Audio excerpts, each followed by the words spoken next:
Mubalor sa kapin 3.4 milyon pesos nga kantidad sa gituwang shabu ang nasakmit sa mga otoridad. Ginatol sa pagkasikop sa usa ka high-value drug target sa buy-bust operation.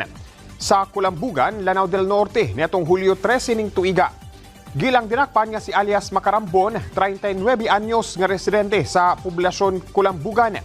Sumala sa Philippine Drug Enforcement Agency kon PDEA Region 9. Nakuhaan kini og kapin 500 grams nga gibug-aton sa gituwang shabu. Ana karon sa kustudiya sa otoridad ang moong dinakpan nga posibleng mag-atubang sa kasong paglapas sa Republic Act No. 9165 kon Comprehensive Dangerous Drugs Act of 2002. Subling pasiradaan ang Bolton Bridge sa Quimpo Boulevard sa Davao City alang sa rehabilitation o pag-repair niini. Sumala sa Davao City Transport and Traffic Management Office kon City TMO, gikan alas 10 sa gabi sugod sa adlaw nga Biyernes, Hulyo 18. Hangtod Hulyo 28 ning tuiga ang pagpasara sa mong dalan.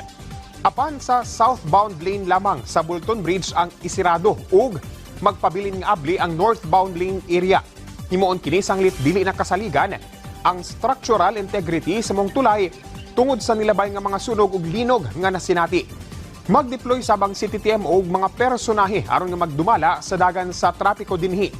Adlaw nga Martes, Hulyo 15, giaprubahan na sa 21st Davao City Council ang rekomendasyon sa City TMO nga temporary closure sa southbound lane sa Bolton Bridge.